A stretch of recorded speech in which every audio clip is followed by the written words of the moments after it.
نحمدہ و نصلی علی رسولہ الکریم۔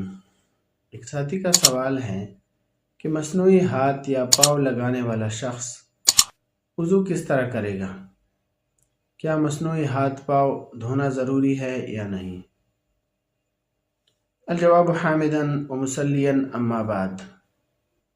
مسئلہ یہ ہے کہ اگر سرجری کے ذریعے مصنوعی ہاتھ یا پاؤں لگایا جائے تو اس صورت میں اگر ہاتھ کہنی کے اوپر تک کٹا ہوا ہو اور پاؤں ٹخنوں کے اوپر تک کٹا ہوا ہو اور اس کی جگہ مصنوعی ہاتھ اور پاؤں لگایا ہو تو وضو میں ان کو دھونا ضروری نہیں ہے۔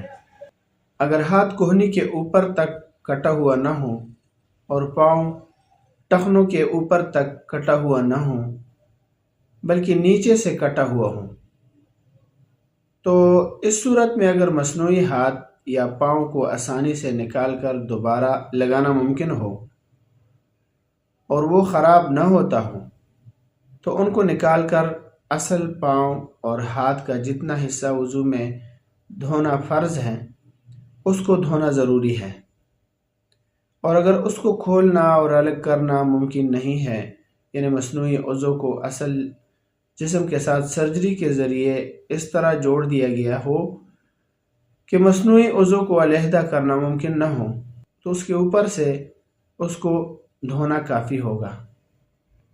لہٰذا اگر سرجری کے ذریعے اصلی ہاتھ اور پاؤں ہی کو جوڑ دیا گیا ہو تو وہ جوڑنے کے بعد دوبارہ جسم کا حصہ بن جائیں گے اور وضو میں ان کا دھونا فرض ہوگا۔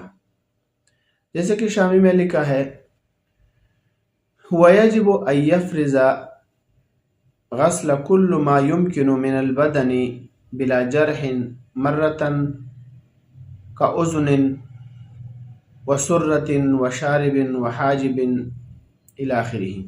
جلد نمبر 1 صفحہ نمبر 152۔